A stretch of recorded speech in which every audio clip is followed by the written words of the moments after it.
Hello guys, welcome back to my channel. তো আগের এপিসোডে লাস্টে আমরা দেখেছিলাম যেখানে সেক্রেটারি সংশিয়ানকে বলে তাহলে কি নিয়ানকে রাস্তা থেকে সরিয়ে দেবো, আর যার জন্য সংশিয়ান ইয়াসও বলে দেয়। নেক্সট সিনে আমরা দেখি নিয়ানকে ওই ওয়েটারই একটি ড্রিঙ্ক এনে দেয়, আর যখন সে সেই ড্রিঙ্কটি খায় সে বুঝতে পারে এই ড্রিঙ্কটি বাকি ড্রিঙ্কের থেকে ডিফারেন্ট, আর আমরা জানতে পারি আসলে ওই ড্রিঙ্কে ড্রাগস মেশানো ছিল। তখনই ওই ওয়েটার আবারও এসে তার হেল্প করতে চাইছিল, যখন কি নিয়ান তাকে নিজের থেকে দূরে করছিল। ইভেন তো সে একটি বটল ভেঙে নিজের হাতে কাট লাগিয়ে দেয় যাতে সে নিজের জ্ঞানে থাকতে পারে। আর তখনই সে ভুলে একটি রুমে এন্টার হয়ে যায়, আর তাকে একটি ছেলে ধরে নেয়, আর এই ছেলেটি আর কেউ নয় আমাদের হিরো সংশিয়ান ছিল। তাকে দেখে নিয়ান তার হেল্প করতে বলে। সে বলে আমি তোমার হেল্প কেনই বা করবো। নিয়ান বলে তুমি জানতে চাও না যে জাওয়ানের সাথে কি সম্পর্ক আমার? প্রথমে তো তুমি আমার হেল্প করো, এরপর আমি তোমাকে সবকিছু বলবো। আর আমাদেরকে ফ্ল্যাশব্যাকের সিন দেখানো হয় যেখানে সে অ্যাসিস্ট্যান্টকে আটকে বলে তাকে না মেরে তাকে ড্রাগস দিয়ে আমার কাছে নিয়ে আসো। তার মানে এটা তারই প্ল্যান ছিল। ওয়েল সে তাকে তুলে নিজের সাথে নিয়ে যাচ্ছিল। নেক্সট সিনে আমরা দেখি সে তাকে নিজের বাসায় নিয়ে এসেছিল, এন্ড তার হাতে আঘাত দেখে সংশিয়ানের একদমই ভালো লাগে না, তাই সে তার হাতে মলম লাগাচ্ছিল। যখন নিয়ান বলে আমার অনেক বেশি গরম লাগছে, সংশিয়ান ভাবে তার বিহেভিয়ার এত অদ্ভুত কেন লাগছে। তখনই তার কাছে অ্যাসিস্ট্যান্টের কল আসে, আর জানা ওয়েটার তাকে ভুল করে অন্য একটি ড্রাগস দিয়ে দিয়েছে যাতে তার কোনো ক্ষতি তো হবে না, বাট আপনাকে তার কেয়ার করতে হবে। সে বলে তোমাদের তারা একটি কাজও ঠিক করে হয় না।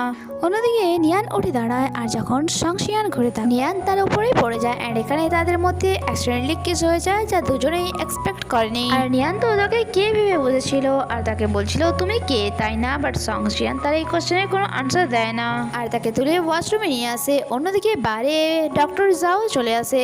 ভিভি তাকে জানায় জাস্ট কিছুক্ষণের জন্য আমি রিসেপশনে গিয়েছিলাম, বাট ফিরে এসে দেখি সে চলে গিয়েছে, জানি না সে কোথায় গিয়েছে। অন্যদিকে সংশিয়ান নিয়ানকে নর্মাল করার জন্য তারপর পানি তো দিচ্ছিল, বাট তার ড্রেস ভিজে যাওয়া সে নিজেই তার প্রতি অ্যাট্রাক্ট হচ্ছিল, তাই ফরেন্সে উঠে সাইডে চলে যায় যাতে তার আর নিয়ানের মধ্যে ভুল কিছু না হয়ে যায়। আর কিছুক্ষণ পর যখন সে ফিরে আসে নিয়ান ব্যাক সাইড দিয়ে তাকে হাক করে কিস করা শুরু করে, আর তাকে মিস্টার কে বলছিল। আর নিয়ানের এভাবে ননস্টপ কিস করার কারণে সংশিয়ান কোথাও না কোথাও আউট অফ কন্ট্রোল হয়ে যাচ্ছিল। সে তাকে বলে ভালো করে দেখো আমি কে নয় বরং সংশিয়ান। নিয়ান তাকে আবারও একবার দেখে, বাট সে তাকে এখনো মিস্টার কেই ভাবছিল এন্ড তার কাছে থাকতে চাইছিল সে। এরপর সে তাকে বেড পর্যন্ত নিয়ে আসে, আর তাদের মধ্যে এখানে রোমান্টিক সিন শুরু হয়ে যায়। কিছুক্ষণের জন্য তো তাদের এই রোমান্স চলতে থাকে, বাট সংশিয়ান নিজেকে কিছুটা হলেও কন্ট্রোল করে। তারপর আমাদেরকে নেক্সট মর্নিং এর সিন দেখানো হয় যেখানে সংশিয়ান এখনো নিয়ানের ব্যাপারে ভেবে যাচ্ছিল কাল রাতে সে কি বলেছিল। এরপর সে উঠে তার ক্লোজ আসছে এন্ড বলে যদি তুমি এখনো চোখ না খোলো তাহলে সত্যি আমি তোমাকে কিস করে ফেলবো। আর নিয়ানও নিজের চোখ খুলে তাকে গুড মর্নিং বলে। সংশিয়ান বলে ওকে এবার বলো জাওয়ানের সাথে তোমার কি সম্পর্ক। সে বলে প্রথমে তো তাকে খুঁজতে আমার হেল্প করো, তারপর আমি তোমাকে বলবো। যা শুনে সংশিয়ান অনেক বেশি রেগে যায় এন্ড বলে তুমি কি স্বপ্ন দেখছো। নিয়ান বলে কাল রাতে তুমি কাউকে হায়ার করেছিলে আমাকে ড্রাগস দেওয়ার জন্য, তাই না?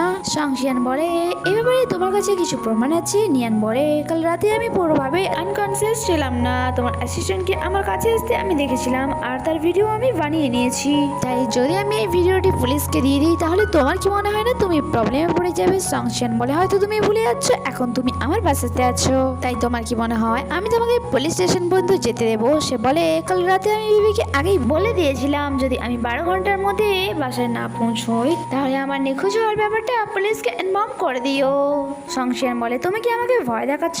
এরই মাঝে নিয়ানের কাছে ডক্টর জাওয়ের কল আসে, বাট সংশিয়ান তার হাত থেকে ফোন নিয়ে কল কেটে দেয় এন্ড তাকে বলে তোমার মধ্যে ম্যানার্স বলে কি কিছু নেই। তুমি কি জানো না যখন তুমি একটি ছেলের সাথে কথা বলছো তখন অন্য কারোর সাথে কথা বলতে পারো না তুমি। বাট নিয়ান নিজের ফোন তার কাছ থেকে নিতে চাইছিল, আর এই চক্করে তার একেবারে অনেক বেশি ক্লোজ চলে আসে, যার কারণে তারা অনেক বেশি এম্বারাসমেন্ট ফিল করে। নিয়ান বলে ওকে তুমি চাইলে এই ফোনটি তোমার কাছে রেখে দাও, এমনিতেও আমি ওই ভিডিওটি ক্লাউডে আপলোড করে দিয়েছিলাম। এটা বলার পর সে অনেক কনফিডেন্টলি সেখান থেকে চলে যাচ্ছিল, বাট কিছুক্ষণের পর সে আবার দৌড়ে আসে এন্ড এসে ডেস্কের নিচে লুকিয়ে যায়। সংশিয়ান যখন তাকে দেখে তাকে জিজ্ঞাসা করে এটা তুমি কি করছো, তখনই সে সেখানে ওয়েচেন কি আসতে দেখে, আর তাকে দেখে সে বুঝতে পেরে যায় আর তাকে জিজ্ঞাসা করে তুমি এখানে। ওয়েচেন বলে হ্যাঁ তোমার অ্যাসিস্ট্যান্ট আমাকে জানালো কাল রাতে তুমি অনেক বেশি ড্রিঙ্ক করে ফেলেছিলে, তাই আমি তোমাকে দেখতে এলাম আর তার সাথে সাথে তোমার জন্য হ্যাংওভার স্যুপও বানিয়ে এনেছি। আর তখনই মোবাইল নিচে পড়ে যায়, আর যা তোলার জন্য